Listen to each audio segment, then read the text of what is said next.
Hello and welcome to the day's last session of this year's TRT World Forum. I'm Ali Aslan. Right now, we'll be discussing international economic development, a new age of global inequality.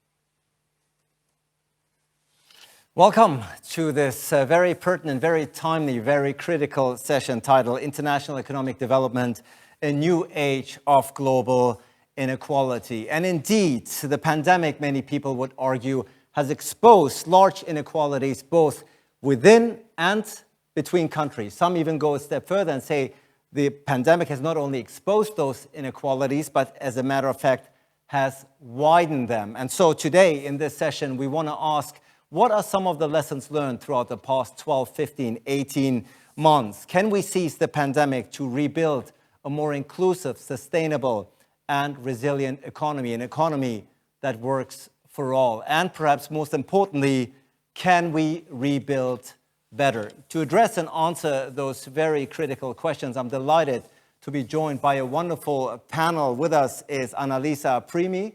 She's the head of the Economic Transformation and Development Division at the OECD in Paris. Lovely to have you with us, Annalisa. Also with us is Diane Karusisi.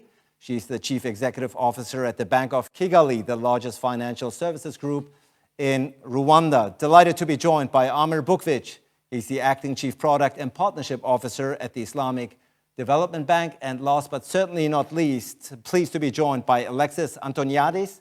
He's an associate professor, director, and chair of international economics at Georgetown University in Doha, Qatar. Welcome to you all. Annalisa, this is a subject matter that obviously is moving a lot of people, namely the inequalities that have been exposed by the pandemic, both, as I said, within but also between countries, and perhaps even widen them. Now, can we seize? This is the question that everybody is asking, whether we've learned the right lessons from this pandemic in order to rebuild, to restructure perhaps a system that wasn't working also well for most of us even prior to the pandemic. What's your take? Thank you, Ali, and thank you for having me with you today. It's an honor to be with you, and thanks for putting on the table this very important question. Well, have we learned the right lessons? I would say I hope so, and I want to share with you three things that I think we have learned as OECD advising governments and as governments that we work with. In the work that I do, we work with governments from Asia, Africa, and Latin America. And maybe I'll conclude by saying a wish, maybe something that I am not so sure that we have learned, but that we should learn. I think this crisis, as you well said, revealed the multidimensionality of inequality. It's not only between countries and within countries, but it's really across different places and different groups within societies. But if there is something that we collectively have learned in the reaction to this pandemic, it's really that governments and policy making, they're really crucial in steer development processes. I think we were coming from decades of a lot of generally, unfortunately, very low trust in government action globally.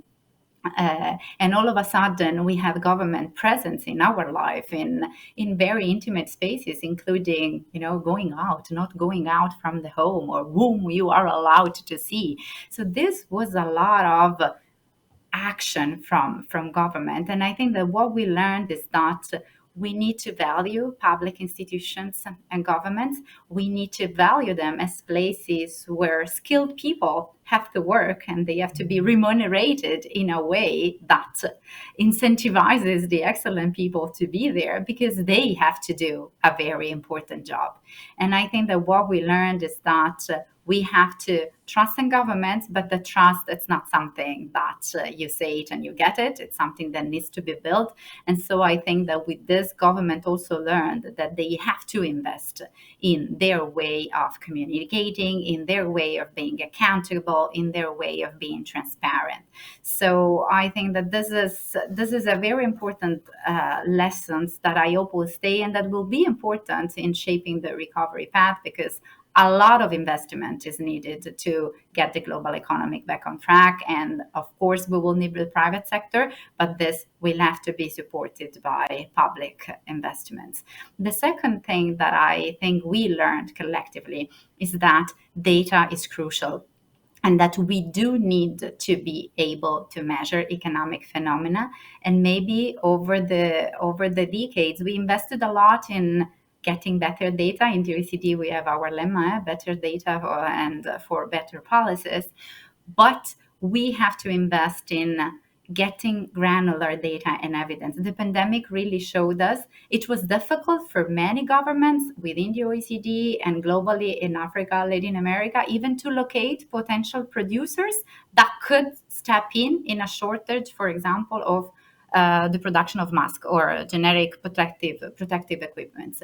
So we have seen that really data, it's not something just for the statisticians, for the economic people, but it's really something that it's of value for the society. And that in addition to measure and have this important, very appealing for the media data at the national level, we need to build data that it's able to collect and measure phenomena at the territory where people are and where services are needed, where needs exist. And this is something that will require an investment, because data is a public good, and this is an area where for us at the OECD is very important to continue working and really to advance on an agenda that enables us to improve the official statistics, but also work with the new sources of data to be sure we are able to generate the data in the most objective ways possible and in the way that it's quickly. This reinforces the point I mentioned before about the trust in government, because governments need to be able to communicate, to be transparent, and to be accountable.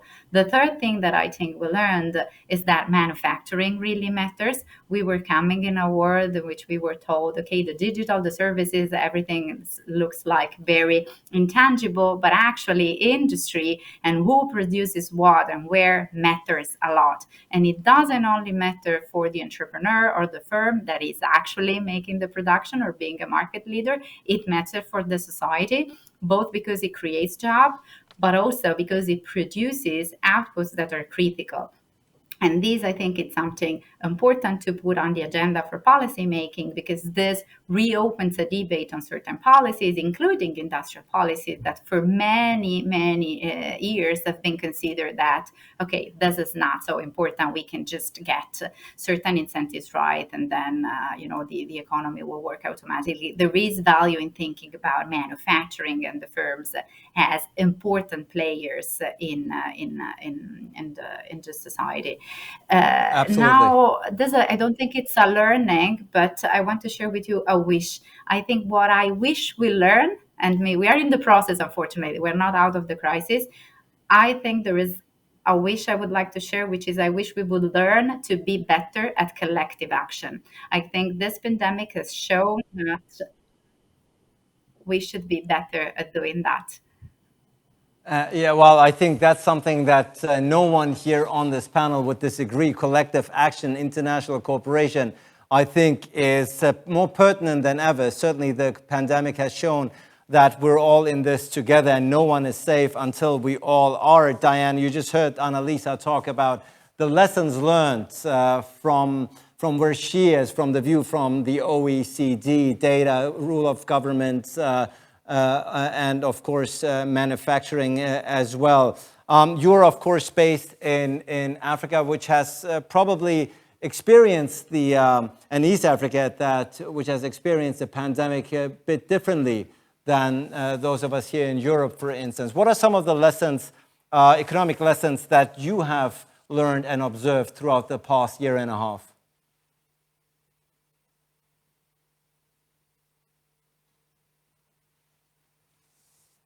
So unfortunately, I can't hear you. I'm not sure if the microphone is on yet. Can Go you hear ahead. me? There you go. Much better. Great. Excellent. Thank you. Thank you for having me in this very important panel. And I think I'll echo what Annalisa said. And from my perspective, I think what we've learned is that health and the economy are very much interlinked. So, and it's not only public health at the level of a city or country, it's global public health that is actually extremely interlinked with the economy. And I think when researchers, probably ones at OECD and others, will be estimating the economic cost of the pandemic, it will be probably measured in double-digit, percentage of real global GDP, which is trillions of dollars. So clearly, a very strong link between global public health and the economy. And I think one of the very important lessons that we are going to learn in a post-COVID world is that health, public health, global public health needs to be repositioned as an investment. It's not a cost, because when you hear government discussing their budgets, health, public health is considered as a cost. So today, I think everyone will agree that we need to invest massively in our health systems, because if we don't, then we'll have a terrible impact on the economy. And I think, again, echoing what Annalisa said, another big lesson that we're learning from this pandemic is that we need more global cooperation. Today, it's very clear to everyone that international collaboration is going to be vital to tackle any upcoming, any contemporary challenges in the future. So countries can no longer afford to work in isolation. We all have to work together because we face the same challenges. And I think when I consider all the work that is being done around the green economy, sustainability, all these very important challenges that the world is going to face are going to be tackled by working together. So these are, I think, some lessons I would want to share. And the other one, coming back to what Annalisa said, and probably that we'll discuss later in the panel, is the role of government, and in particular for an economist like me, the role of monetary policy. We've seen that monetary policy is never going to be looked like it was before, because we've seen the massive actions by concerted actions by central bank, supporting the economy in a very unprecedented and very unorthodox manners. And I think going forward, nobody will be saying that we cannot solve other challenges that the world will be facing using monetary policy tools. So I think these are key lessons that I think we've learned, and I look forward to hearing from my colleagues on the panel. Thank you.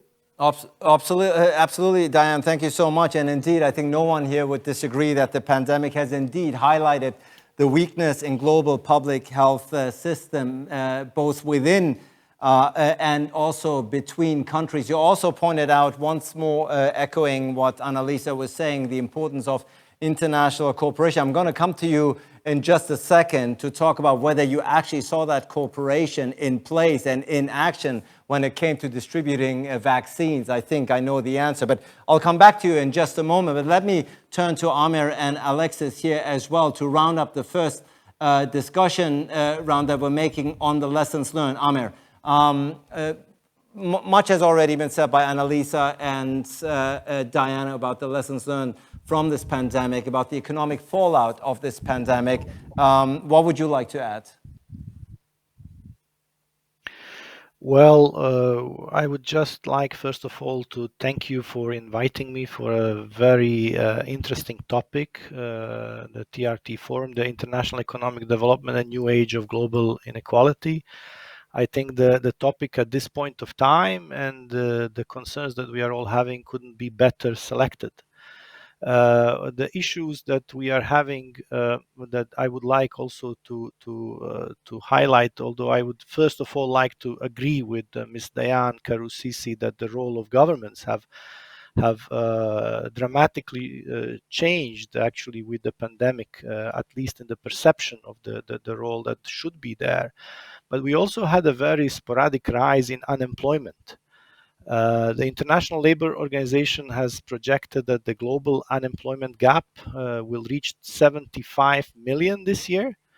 And compared to 2019, it is estimated that 108 million people are classified as poor or extremely poor because they and their families live in less than $3.2 per day.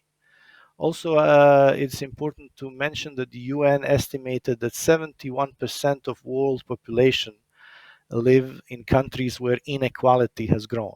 So this inequality is really a concern. And for us at Islamic Development Bank, being a South-South bank, tackling this global inequality is of an extreme importance for us. So we are looking at different ways through partnerships that we should work together, that we are all a human family that needs to jointly, work on reducing the global inequality. I would also like to highlight what was mentioned by the previous two speakers. We just realized, how within days from a place in remote part of, let's say, China, the effect within few days affects Eastern or Central European village. This really showed how interconnected we are and how dependent we are to each other. And this effect now, the post effect, creates a huge inequality, like I just mentioned, and this we have to work together how to remove these trends which are really worrisome. Indeed. I'm going to come to you. I'm going to come to you in just a second, Amir. Let's conclude the first round about the lessons learned and bring in Alexis here, and then we, of course, take a much deeper dive and look for the answers and solutions as far as the road ahead is concerned. Alexis, you are based in Doha in Qatar. You're a professor at Georgetown University at the campus there. Again, we talk about inequalities, and Amir, of course, was right to point out that the pandemic has not only exposed those inequalities, but by all objective accounts have even widened them. What are some of the lessons learned from this pandemic from your point of view? Thank you, Ali, and thanks to the fellow panelists. This is indeed a very current and very important topic. So I think we all experience the pandemic, and the lessons that I take, the first one is we cannot get out of this crisis, and we have been saying that. And by crisis, I don't just mean COVID, the health crisis, but it creates an economic crisis, it creates a social crisis, and a political crisis. So I think the lesson that I get, the first one, is we cannot get out of it without coordination. No country by itself needs to get out. And we have many, many examples of that. We have seen the West, the advanced economies, consuming the vaccines a year ago, and the poor countries, the South countries, South Asia, Africa, not having access to that. We have seen lack of coordination or the need for coordination on disruptions in the supply chain. We've seen how big part of a globalized world, the virus moves very fast, but also any issues in some economy have cascading effects to other economies. So the first lesson I take is we need to collaborate and coordinate. The second lesson, we talked about the role of government. I think because the pandemic moved so fast and the consequences for the economy and for the people also came very fast, people know that words don't count. Actions speak louder than words, and they expect that from the government. So I think governments have a role to play. I say, gatekeeper who gets into the grocery store and who gets out with safe pass and all the regulation. But also there's an expectation that governments have to deliver, and they have to do it now. And then we can talk about fiscal and monetary policy and the challenges in the economic environment. I think the third lesson that I get from this COVID crisis, the pandemic, is that innovation will play a very, very big role. Innovation is playing a key role in how we deal with the pandemic.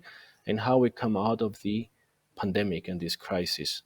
And I Right. think these are some concepts that we will analyze in this panel. Thank you. Absolutely, most definitely. Annalisa, the word collaboration, international cooperation has been uttered quite a bit. And of course, we're asking, and if we are in a new age of global inequality, Amr has already pointed out the stark differences amongst countries. Let's be frank here.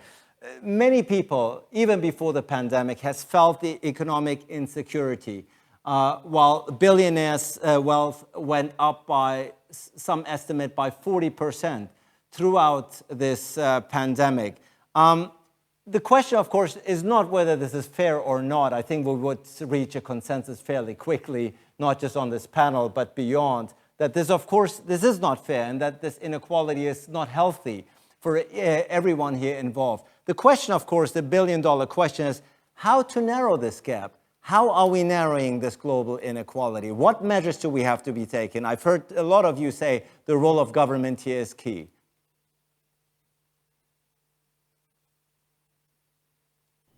Thank you, Ali, and thank you for all the panelists. It's extremely enriching to hear all of that.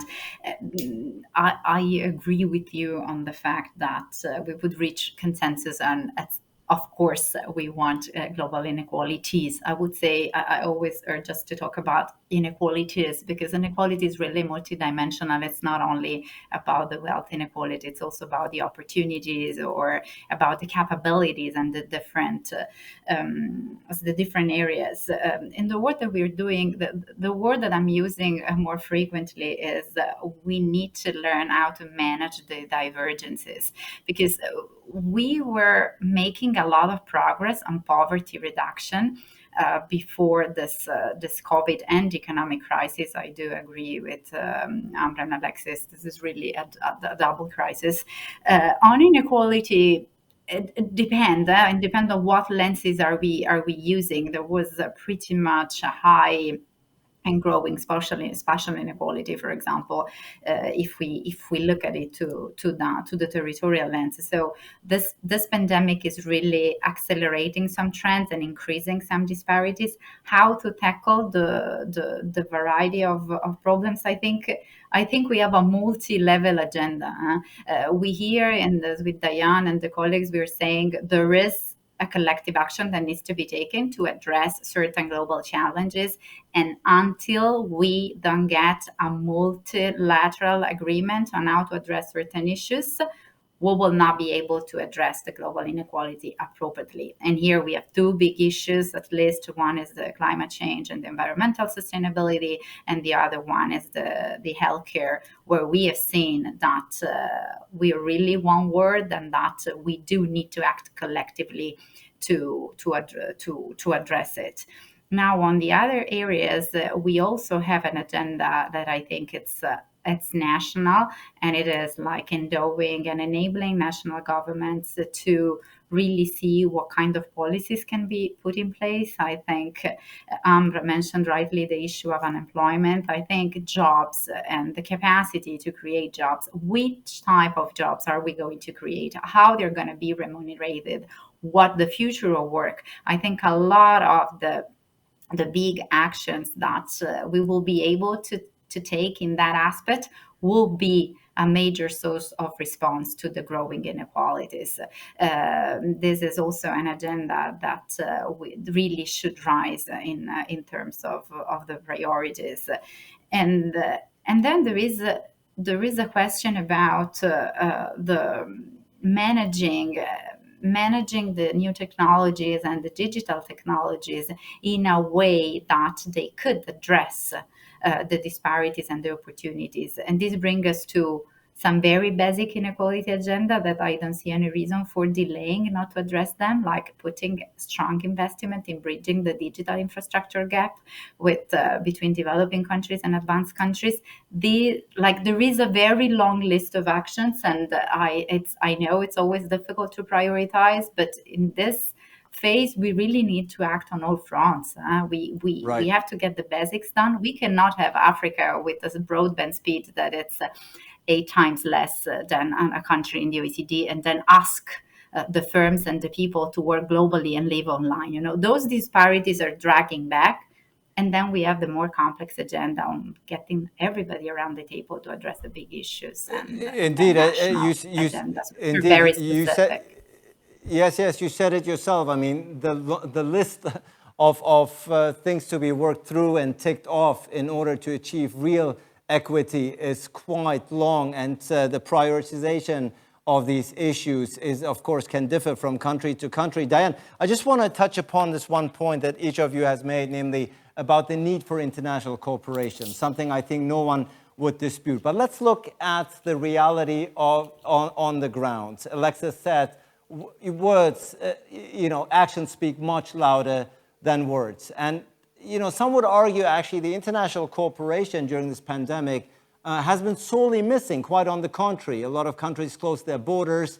We've engaged in vaccine nationalism, something that your continent, that Africa, is at the receiving end of this nationalism.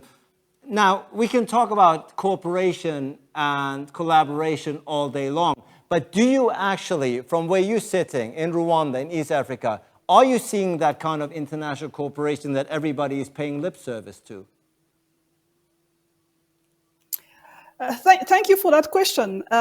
You're right. I think the rhetoric has been around international collaboration, cooperation, sharing of information, of technology, etc. But what we've seen in practice is very different from what is abundant in the media, etc.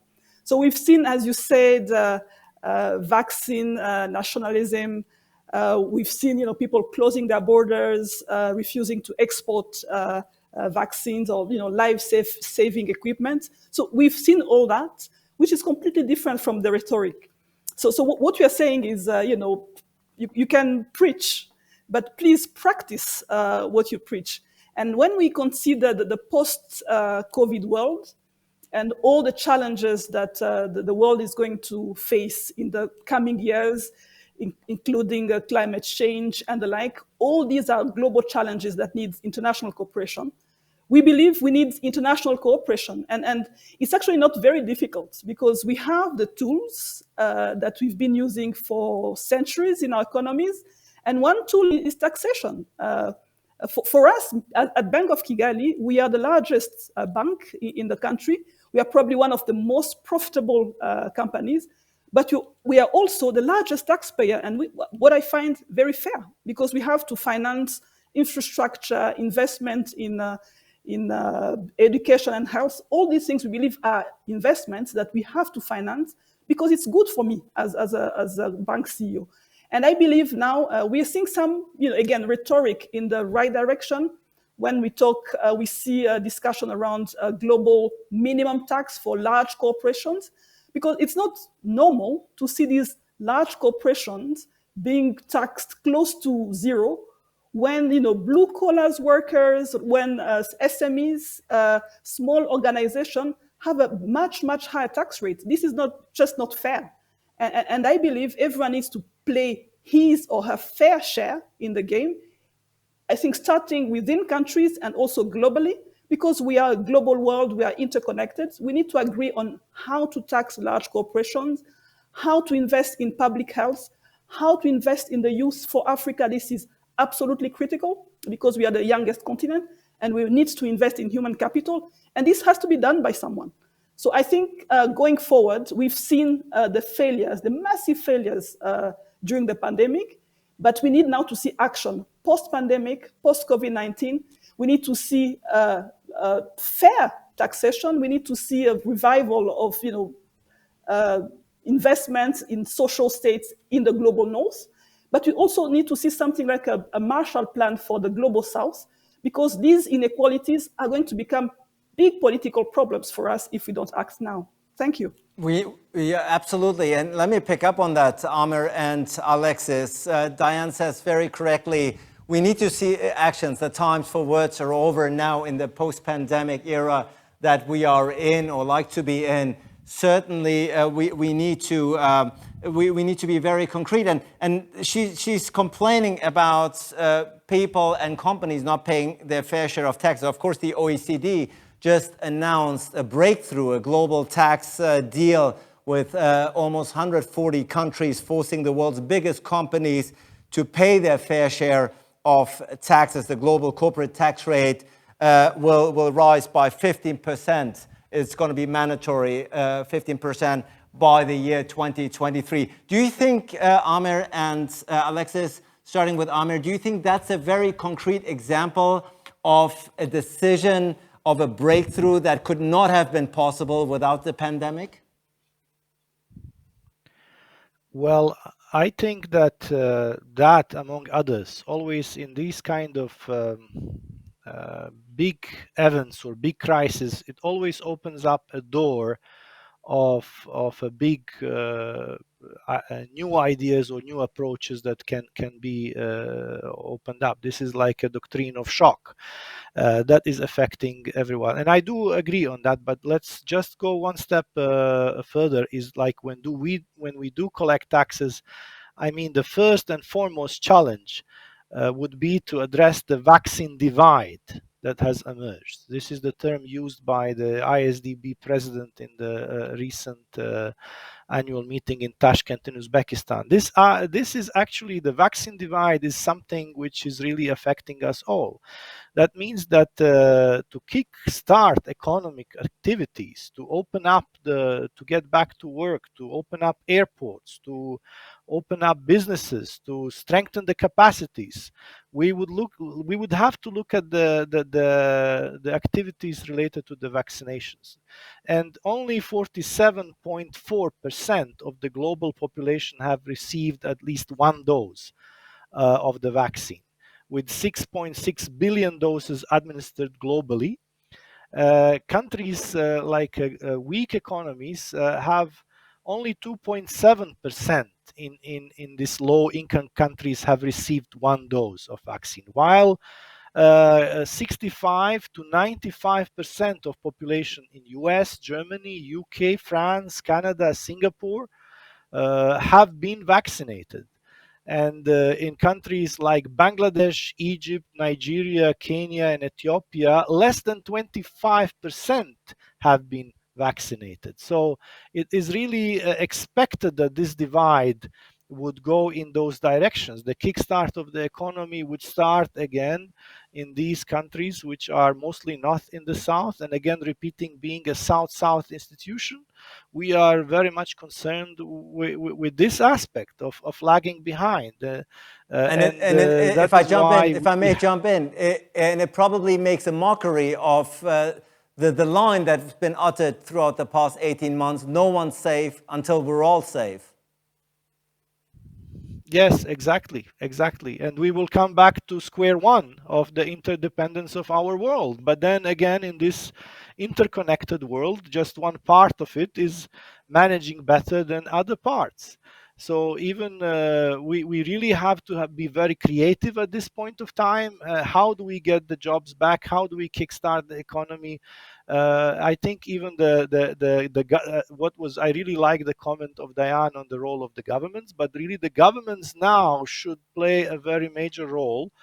First in opening up the economies, in securing the vaccination for its population, and then secondly, also to digitalize the SME sector. Because digitalization, as we have mentioned and the speakers mentioned before me, is a very big chance. But again, this chance will not reach all parts of our interconnected world. So right. The government should really play a role and use this as a chance to digitalize the SMEs. Indeed, Alexis, let me pick up from where Amer left off, because indeed, throughout this pandemic, we have seen a rise in digital learning and working, a trend that is probably here to stay and probably is actually going to grow throughout the next years. But we also can put to record that not everyone has access to high-speed internet. We sometimes take it for granted. And that, of course, puts a lot of people back in how they work and how they can communicate, how they can shop, and how they can be connected to the outside world. So really the issue of how to overcome the digital divide, and Annalisa has already said that global inequality is not just about wealth, it's not just about money, but in this particular case, also about digitalization. That's going to be one of the key challenges to tackle, no?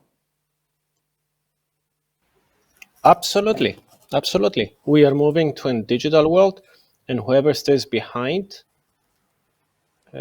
will suffer.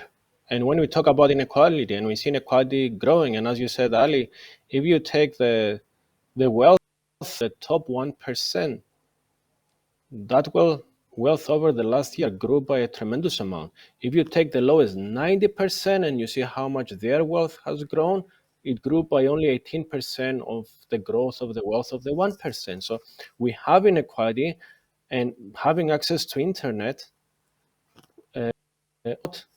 will determine where this inequality will go. On the governance, yeah, we haven't seen that. I don't believe the taxation agreement to bring uniform tax at 15% came because of COVID. It came because of the Panama Papers. It came because of the Pandora Papers. It came because of the work journalists like you have been making, and because of the needs of governments to engage in fiscal policy, and they don't have money.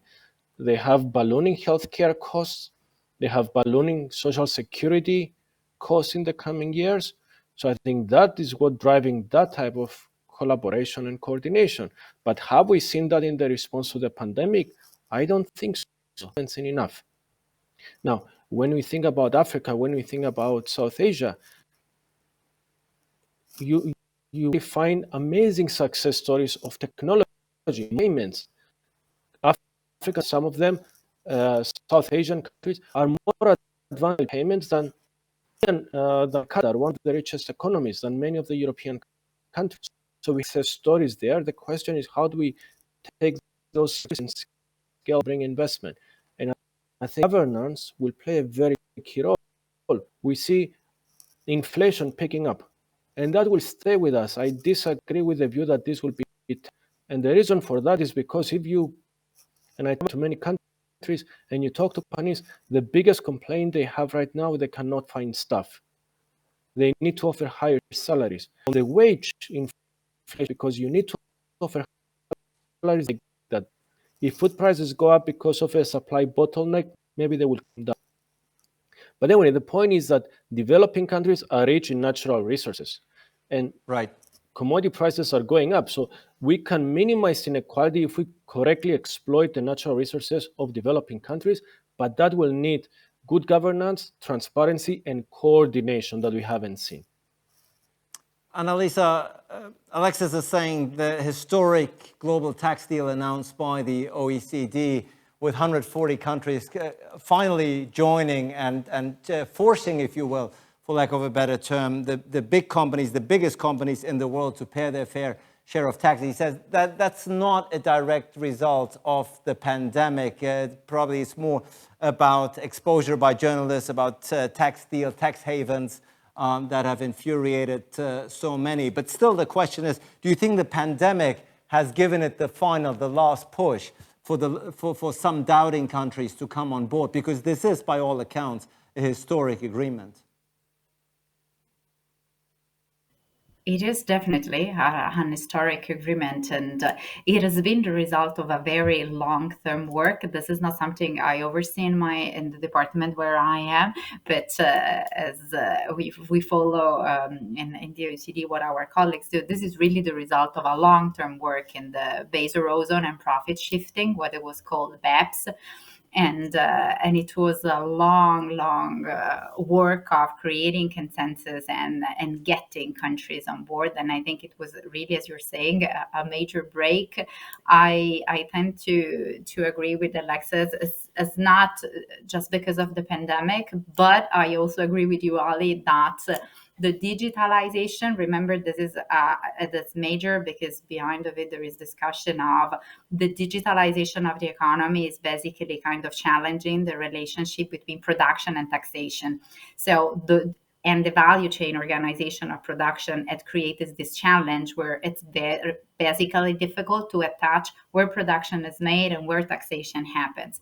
So over the years, with the digitalization and with the work that has been done to try and build a global fairer tax system, this deal has been signed with a lot of work behind the scenes. Absolutely. And definitely the pandemic is urging countries to produce solutions. And so it was a force that pushed towards that, but really it's the result of a very long-term process of work and negotiation and Annalisa, creating the evidence. Annalisa, if I may jump in, because you are saying rightly so, there's an urge now, on the part of many countries, governments, to tackle global inequality, because the times where perhaps wealthier states could afford the luxury to, take a step back, see themselves as an island of fortitude and happiness are long over. I mean, for one, inequality is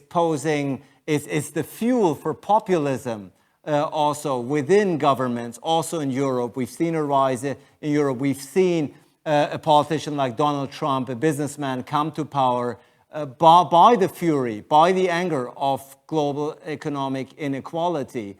Do you think that governments, politicians in the so-called West, in the wealthier states, are heeding the call? They're getting the message that this is no longer just a problem of some poorer areas of the world, but this is actually something that can and will come to haunt them and bite them back?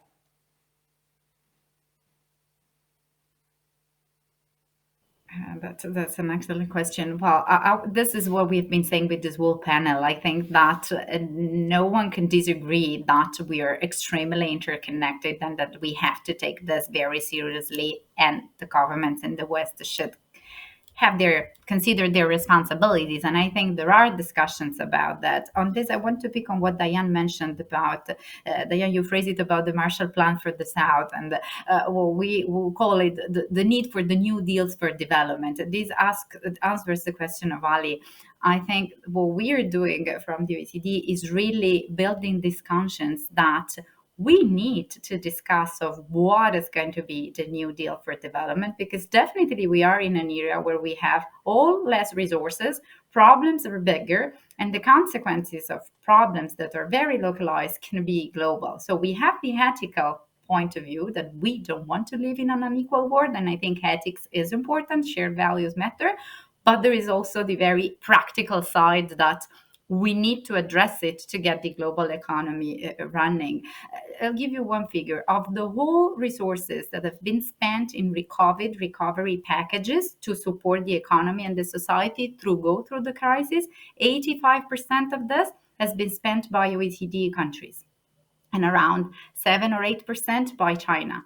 The rest by the other countries in the world, which have major problems to address. So we do have an imbalance in terms of financing capacities for developing countries to face the challenge that they face, and we need to find a way to work collectively for that. Of course, we need their private sector to take the risk, to invest in innovation, to bet that they could be entrepreneurs and provide their own solutions, but we also have to find the elements of this new deal. And this, I think, it's a whole open agenda, because it's a very complex global landscape, and we have to take that into account. We don't have only the pandemic shaping the inequality landscape. We have geopolitical issues at the table as well. Indeed, it is quite a complex system, to put it mildly, Diane. And so the big question, of course, of this session, International Economic Development, a New Age of Global Inequality, is, of course, whether we can learn the lessons that you have all described in the opening round, apply them, rebuild a more inclusive, sustainable, and resilient economy that actually works for all. The question is, can we rebuild better? I hear a lot of politicians say, we're going to rebuild better. This is the system, this is a wake-up call, this is a warning, this is the last warning.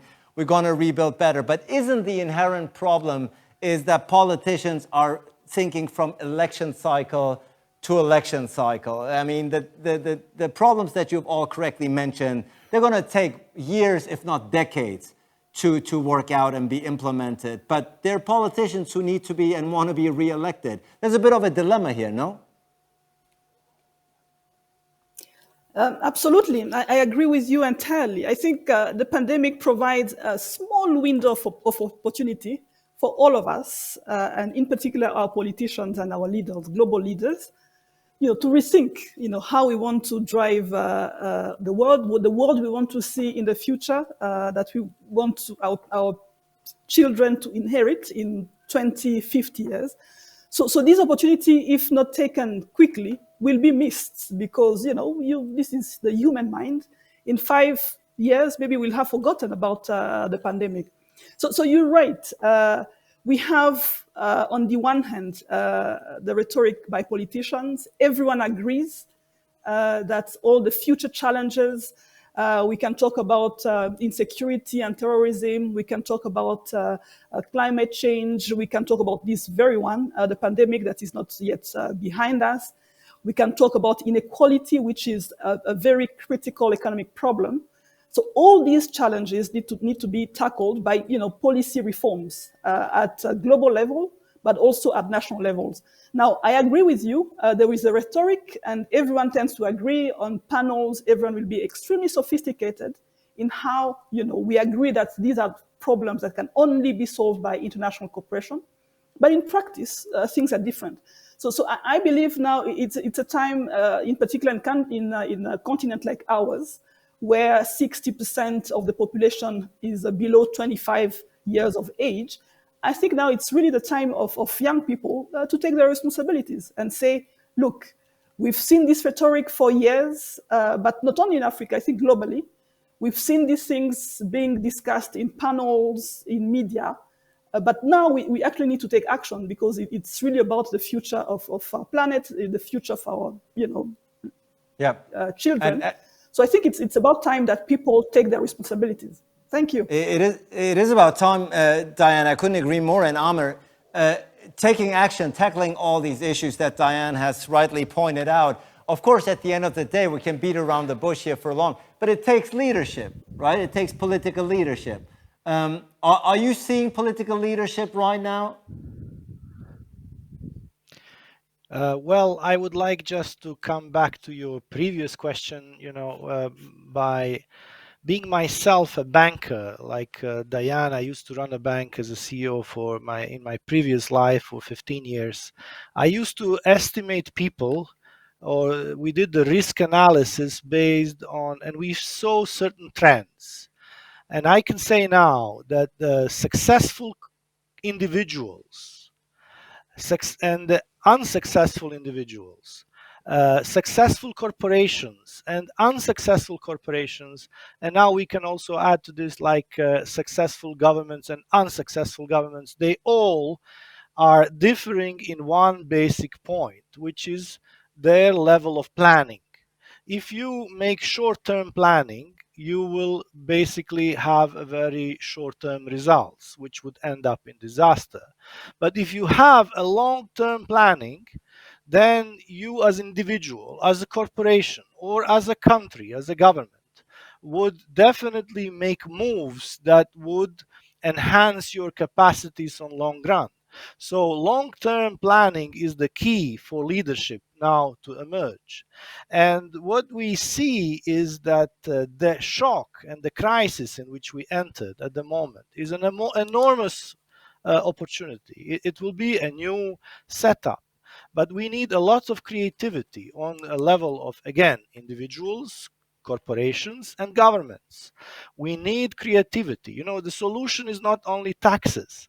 I would like to remind you of our great thinker from the past, Ibn Khaldun, who was saying when taxes are increasing, the long-term effects are negative. So it is about creativity to create a new environment, to create a new financial architecture in the world. I was really scared when I heard Mr. Alexis mentioning the word inflation. I shiver on the word of inflation. It is such a big and worrisome threat to all of us at this point of time. And we really have to be very creative in setting up a new foundations, new architecture of the financial world. Now, Right. for us in Islamic Development Bank, we are really looking at the very long-term solutions, and we are putting our money where our words are. We committed just as an intervention $4.5 billion for the speedy recovery of the post-COVID.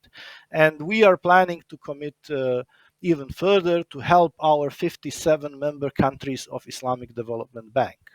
Right, but of course you don't have the disadvantage or the crux of having to run for re-election, say, in 4 years' time, Alexis. But let me pick up the point that Amir was making, namely, what distinguishes successful versus non-successful people or countries or governments or politicians is really the ability to think in long-term planning, long-term solutions, creativity, leadership. All of those, I think you as a professor of economics know all too well and teach to your students. But again, when it comes down to the implementation in reality, do you see that? Because I'm sure there's no shortage of panels that you've been on where everybody says we need to do something about climate change. We need to do something about global inequality. We need to have more international cooperation. I think you won't have a single politician out there that would disagree. But when it comes down to making the tough and hard decisions, do you see people out there putting their neck on the line? That's a very, very good point, Ali. I think first we need to understand what are the challenges. I think there is disagreement on what the challenges are. So if you see there is disagreement between the World Bank and Angus Deaton, who got the Nobel Prize on measuring inequality, on whether inequality across countries has gone up or down. There is disagreement whether you should expect inflation to go up and stay up or it will come down. We have disagreement if we'll have stagflation. So I think for me, what is important is smart spending. Yes, politicians will spend to get votes and get re-elected, but you can spend the money wisely. I will go to the IDB, the Islamic Development Bank. They are not driven by votes, so they have more free will to spend the money wisely. And how effective that spending is depends on where they spend the money, depends on the technology they have to monitor the grants they give out, to do the process online to remove any corruption and increase transparency. So it's not just we have to spend wisely, we have to increase transparency. And maybe if INDB has a nice idea on how to do that, they can share that with the Asian Development Bank. So cooperation can come in, but I think we need good data to be able to understand what the problems are, and we need smart spending. We have to spend on clean energy, we have to spend on the environment, on global warming. And I think food security will become a problem again that we haven't seen since 2008 with prices going up. And instead of seeing countries shutting their borders to exports of rice and wheat and other commodities, we need to be able to anticipate those problems and collaborate. And as you said, unfortunately, elections come into play, and that is a problem. But that has always been a problem. We need to find a way to overcome that. And of course, the work that OECD is doing. Yeah, please. No, please go ahead. Finish that sentence, please. Yeah, so the work OECD is doing is great in facilitating that, but we need more than OECD. And I think what will make a big difference this time is to see corporations, conglomerates that benefited from this situation. And you look at Google, you look at Microsoft, you look at Apple, you look at Facebook, they need to play a bigger role, a meaningful role. This is the only way to get out of this crisis sooner rather than later. Indeed, sooner rather than later. We're already 1 hour into this very fascinating, lively, content-rich discussion. Thank you so much to all of you. Let's do a final round before we wrap up, and perhaps amid the doom and gloom and the very realistic status quo assessment that we have done here throughout the previous 60 minutes, you're all 4 individuals at the forefront of shaping this system, of shaping economies that we've talked about. Let's, Annalisa, let's try, if we can, leave our viewers with a sense of optimism, a sense of hope. I know it's a a daring concept in this day and age. But when we ask the question and pose the very pertinent question, whether we can rebuild better, why do you believe we can? What gives you hope that at the end of the day, not just this pandemic, but climate change, inequalities, all the issues, digital divide that we have talked about throughout the past 60 minutes, all of those are being understood as global, as common challenges? What gives you hope?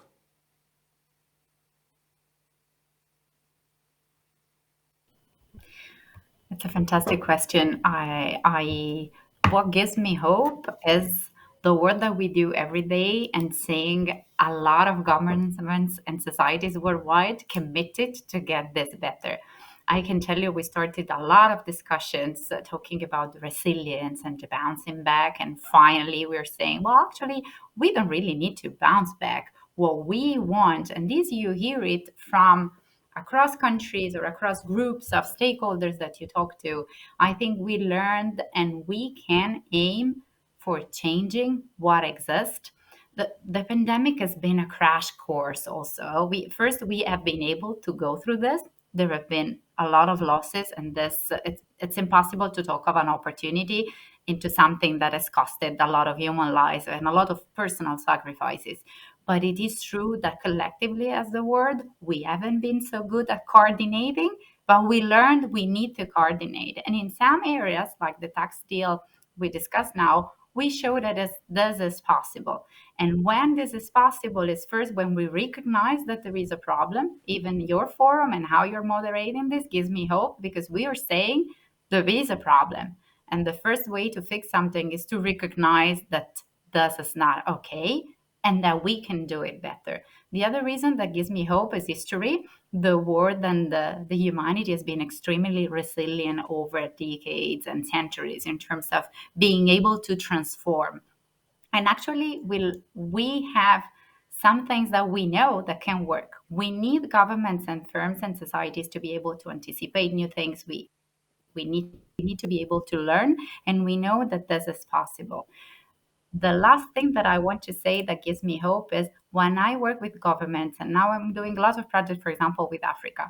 You see the Africa Union Declaration 2063, the Africa we want. There is so much clear willingness that Africa wants to industrialize. The Continental Free Trade Agreement just signed and entered into force. The creation of a common market in Africa with a very clear political view that this is not the end, it's a result, but it's the beginning of a process that government strategy can steer to make it work for industrialization of the continent, and to see leaders committed to that.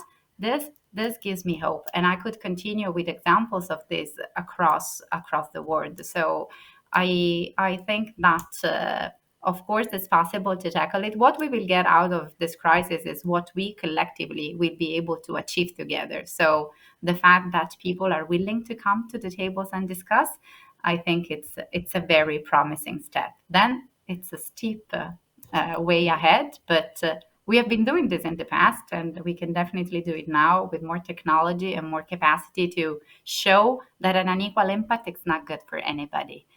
And with this, I conclude. Thank you. Yeah, absolutely. And I think that sense of hope and optimism that you have just displayed serves you well and is very much needed for the job, a very important job that you're doing day in, day out at one of the most leading and pertinent economic international organizations out there.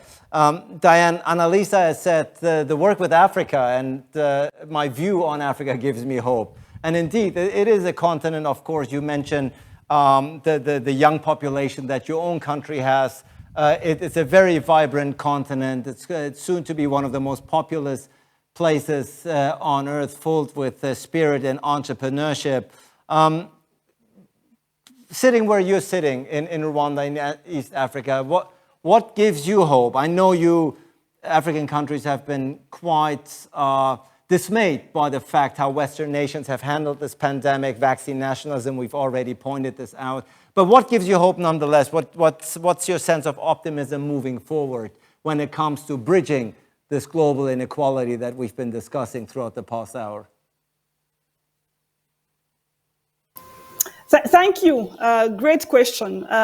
From where I sit in Rwanda, in Kigali, I think what gives me hope is, the community I live in, the country I live in. We are a country that is coming from a very tragic past.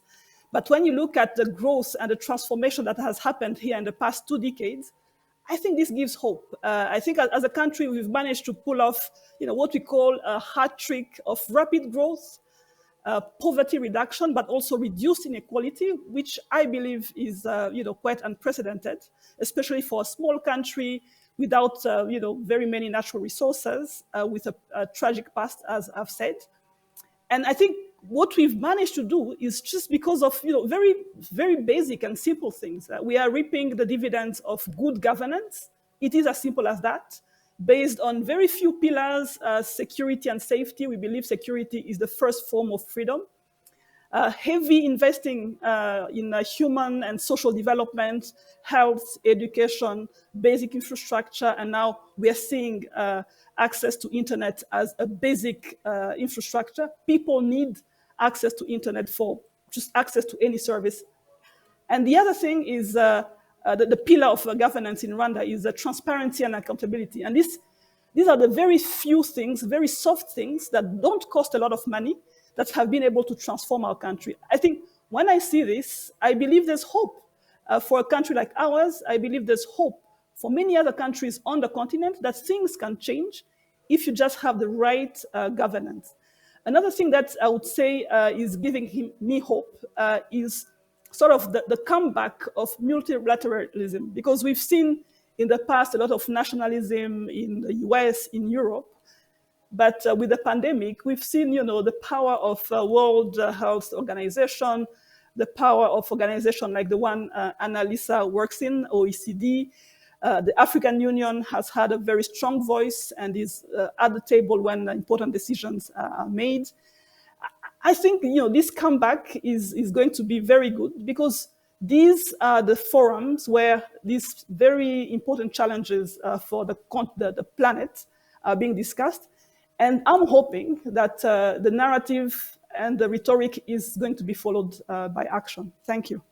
And you could correctly argue that the future of all of us probably starts and ends on your continent, especially if you're looking at the development of population. And I think you said it rightly, considering where Rwanda was 3 decades ago, less than 3 decades ago, with its very unfortunate and tragic past, to see where it is these days. Certainly you've come a very long way. Thank you so much, Diane, for your remarks. Amer, you, of course, as the Islamic Development Bank, you have the view over many countries. You have to have the assessment and judgment over many countries. But again, you've pointed out the inequalities that bother you, and rightly so, and that concern you. But still, at the end of the day, what is the fuel that gets you going professionally? What is the hope, the sense of optimism that's been instilled in you? Okay, I will give you 2 points, which gives optimism to me for the future. First point is that necessity pushes us above limits, and we saw creativity out of necessity. We saw that in Senegal, we created testing kits within weeks on the crisis, and the robots that are helping in determining the COVID. In Bangladesh, we saw farmers that created emergency funds to help each other. Similarly in Nigeria. So in Bosnia, within the weeks, a company created a ventilator. It's not a small thing, and this necessity is actually something that moves the borders of what is doable and what is not doable, and that gives me hope. A second thing is which brings optimism to me, that in this world, in this technological world, interconnected world, all of us, from myself to all of us, and I am sure all of us in the panel here, whenever we have any technological problem with our computer or with our mobile, we ask our children to help us. I ask my 10 years old daughter Sarah to help me when I get stuck. This is something that brings a huge optimism that the new generation, that the generation that comes, will be much more talented and educated for this digitalized world that we are heading to. So these are 2 points that makes me optimistic. And we at Islamic Development Bank, we really put a lot of emphasis on youth leadership, on future generations, on women empowerment, and all this actually untapped strengths of the society, at least in our 57 countries, is something which has enormous energy and potential to move things further. And I think Thank that you, Ali. energy. Thank you for inviting me for this forum. This is something very, very important, that we exchange ideas and thoughts that would create new directions. No, our pleasure, Amir. Thanks for taking the time. Thanks for being with us and your valuable comments. You said it, the new generation, the young generation, like your daughter, and we've seen it through Fridays for Future. We've seen it, that generation is certainly asserting themselves much stronger in the political discourse, something that we should all welcome moving forward. Alexis, you're gonna get the last words here. So the pressure is on here to be optimistic and hopeful. But I think listening to your 4 speakers, Annalisa, Amir, and Diane, certainly the resilience that all of them have talked about, namely that people do rise to the occasion when they have to, is something that should all give us a sense of optimism. No? It should. And I mean, we highlight the problems we see, not because we are pessimistic, but I think it's the role of these forums to identify the issues, to talk about them. But at the same time, I am very optimistic. As embarrassing as it may sound coming from an academic, we haven't innovated in education for so many decades. And all of a sudden, we had to go to virtual learning. So we had to rethink how we deliver courses, how we deliver material, how we use platforms. We had to push ourselves to find a different way. And we haven't innovated over the last 50 years. And all of a sudden, in 2 years, we have changed the way we reach out to students. There has been innovation in developing countries, reaching out to students out of school. We have success stories, for example, in Pakistan. So I think one area where I see success story coming from COVID is innovation in educational technology. And we talked about how important it is to instilling the right education and the right skill set to the youth. The second area where I see gains has been in healthcare, with the mRNA technology that has been there since SARS but not really found the ground. Now we're talking about tackling malaria. We have diseases in Africa that we don't spend money to find the cures or the vaccine because the market size is so small. And instead we spend money on obesity and diabetes and so on. So I think we will have more innovation now on healthcare, especially coming with vaccines for diseases affecting people in poor, in tropical countries. The third Right. area, we talked about fiscal spending by the government. And where I see hope is that you have so many young people now thinking about ideas, because many countries, especially in Europe, and I hope to see that in Africa and in Asia, in Southeast Asia especially, have access to the stimulus packages. And the governments are funding new startups and new companies. So more people are spending now time thinking about what is a good idea and how do I take that forward. So we will see more innovation and more startup activity. And I think those are 3 positive areas that I see from this situation. No doubt. Thank you. No doubt. Thank you. A new age of global inequality, question mark. I think I speak for all who have joined this session, these past 75 minutes. This has been extremely educational, uplifting at times, shed light on so many pertinent, critical, timely questions that we all have. And I cannot thank you enough for making this not just a very dynamic, a very lively session, but most of all, a very educational, if not even hopeful one. Annalisa Primi, Alexis Antoniadis, Diane Karusisi, and Amer Bufir, thank you so much for joining us for this session. Best of luck to all of you, and may your predictions, the optimistic ones, come true. Thank you so much for joining us. And before we wrap up this session, we're delighted now to hear from one more person. It's none other than the former Jordanian Crown Prince and the president and founder of the Arab Thought Forum, Prince Al Hassan bin Talal, who could not be with us here live during the session, but who was kind enough to submit a message, a statement to us, which we obviously would like to share with you. This is Prince Al Hassan bin Talal. May I start by thanking our dear moderator, Ali Aslan, for having been so active in bringing us together to discuss what requires a team effort. And I thank TRT for pointing out the importance of what Harvard and Cornell have described in analogies to COVID-19 as, and I quote, just as the virus found and exacerbated pre-existing medical conditions in individual bodies, so the pandemic found and revealed pre-existing weaknesses in the body politic, exploiting and aggravating them. COVID-19 has reasserted, as we already know, that vulnerable populations across the world will continue to suffer the most and bear the brunt of natural and man-made disasters. When asked about how Yemenis are affected by the pandemic, the UNHCR Canadian representative Jean-Nicolas Beuz responded, "How can any of the 3.6 million Yemenis displaced by 5 years of conflict practice social distancing when they live in temporary shelters or under plastic sheeting provided by UNHCR?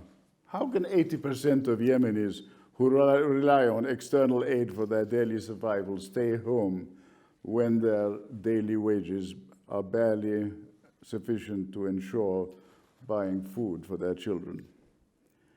You've asked me many generic questions about Arab countries. I'm not in a position to speak to the issue, but I do want to say that in West Asia, and we are after all Asian, the coronavirus pandemic threatens 55 million people in need of life-saving aid, 26 million of whom are forcibly displaced refugees and internally displaced persons, according to UN Economic and Social Commission for West Asia.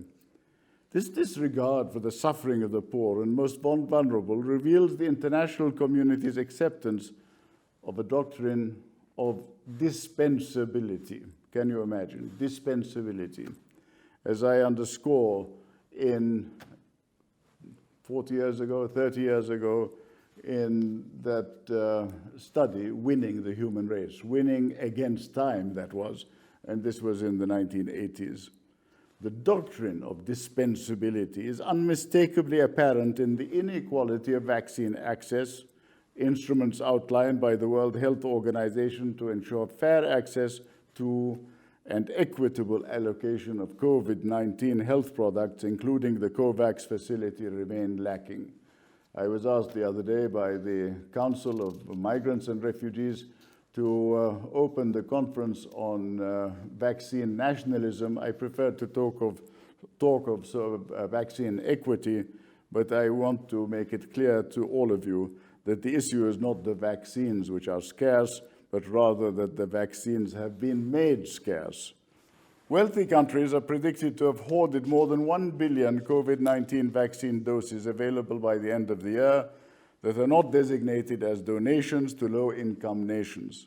More than 5 billion vaccines had been administered worldwide, with almost 75% of those having been administered in just 10 countries.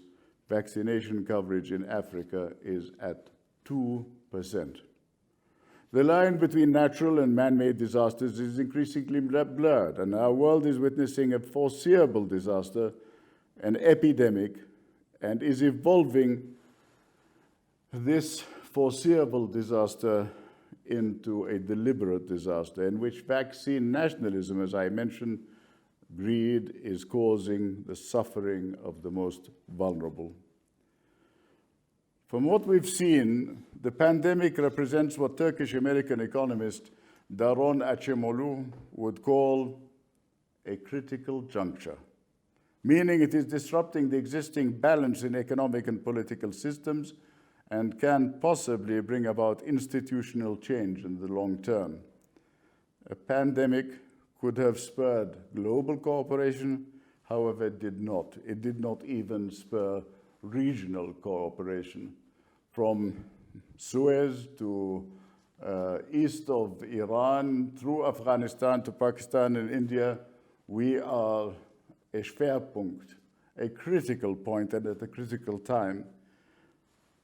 We, as I speak of the Levant Arabs, are 71 million people in the Levant.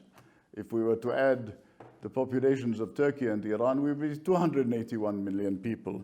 And here we are, bilaterally, through TRT, talking about the few measures that were taken to ensure that lockdowns would not damage the economies of the poorest countries or distribute vaccines equitably. The United Nations pleas for ceasefires have been largely ignored, and I refer here not only to Yemen, but also in Syria and elsewhere where fighting is raging. There are no gray areas in mutually assured survival, MAS. We will need to commit to life at a universal level and to fend off this pandemic and its long-term consequences if we are to enter through a portal, a window of opportunity to reconfigure our priorities. As I emphasized once again, in winning the human race, and I'm referring here to economic growth and circular economies, modern man is at peace neither with himself nor with his environment. And yet never before in history have humans wielded as much power over their destiny and their planet. Both ecosphere and sociosphere, if I may, need not only the wielding of power, but they need cogitosphere, the wielding of power through wisdom and through a balanced approach. The term creative destruction, created by Joseph Schumpeter in 1942, refers to the incessant product and process innovation mechanism by which new production units replace outdated ones. Innovation of green energy and efficiency could mean that the demand for fossil fuels, particularly oil, will decline. But economic growth has historically been at the expense of the environment. With the regional population projected to double by 2050, it is evident that economic growth is necessary to lift people out of poverty and create jobs. However, with the rise of innovative and efficient green energy, we have the power and the technical capacity, ladies and gentlemen, to decouple economic growth from environmental deterioration, particularly oil dependency. There is urgency to shifting to a circular economy, which balances economic development with environmental and resource protection, thus prioritizing human welfare in sociosphere and in ecosphere. Circular economies can offer countries in the region a chance to leapfrog to a more sustainable pathway and avoid being trapped in onerous, resource-intensive practices. For example, the Chinese leadership have adopted a circular economy as a basis for their economic development, and they recognize that a prosperous and technologically sophisticated society must also be an ecological civilization, characterized by harmony between man and nature. George Zitis of the Cyprus Institute, when commenting on regional governments running out of time, makes the remark that to switch to renewable energy within the next 2 decades to avert potentially irreversible effects, such as desertification, and I always refer to the desertification of our minds. Forgive me, it's a long word, but I think that the arid zone is between our ears. And as the result of his reference, he adds the consequences that rentier economies depend on inflows of petrodollars, the need to invest in sustainable avenues, mainly the human capital through education and vocational training. As countries in the region during this fourth industrial revolution move away from reliance on oil, can it provide an opportunity to close the gaps between the haves and the have-nots?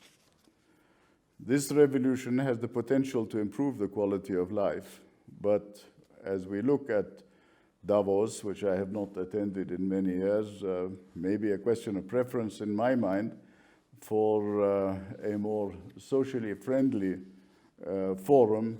Once upon a time, we spoke of Porto Alegre, for example. Anyway, to get back to the point, Klaus Schwab, the founder of WEF, says, fourth industrial revolution characterized by a fusion of technologies blurring the lines between the physical, digital, and biological spheres. Now I ask you, do we have the humanitarian consciousness to develop an ethic of human solidarity, or will those lines continue to blind us? I don't think that we can afford a statement of the fourth industrial revolution that says we must stop thinking of technology as an exogenous force that is beyond our control. We have the power, the capacity, and the agency to redirect the benefits of technology to the most deprived in society and to remove the obstacles to technological innovation and creativity, making it accessible to all. That surely is the objective, not the question of lines that may blur between the ologies and how to address them in technical terms alone. As for regional cooperation, I say to my friends in Turkey, the time has come for 2 major initiatives. One is the regional water and energy community along the lines of the European coal and steel community, but in our case, the nexus of water, energy, and food, nutrition. And the second, which is so linked with your own initiatives of your cultural affairs, is zakat. London, in the days of Prime Minister Cameron, was supposed to become an Islamic finance capital. They spoke of Islamic banking, Islamic bonds, but we never got to zakat. And I think that in the sense of dispensability, the common denominator for all the challenges that we are discussing today include automation, epidemics, oil reliance, climate change as a disregard of shared humanity. It is, after all, a sense of dispensability, or the doctrine of dispensability. So I ask you, can we move away from dispensability to relevance and human dignity, from humiliation to human dignity? Thank you. And thanks so much to Prince Al Hassan bin Talal, former Crown Prince of Jordan and president and founder of the Arab Thought Forum, for wrapping up this very important session titled International Economic Development, A New Age of Global Inequality. And yes, this actually wraps up not just the session, but day 1 of the TRT World Forum 2021. But don't go too far. There's much, much more to come tomorrow. On day 2, please check the agenda online, check the schedule online for which sessions and speakers will await you. Much, much more input, great sessions, great speakers will be with us, and we will take a deep dive into the most pertinent critical issues of our day and age. Thank you so much to everyone joining us. I hope to see you back here next day. As a matter of fact, tomorrow. I'm Ali Hassan from Istanbul. Have a good night and see you tomorrow.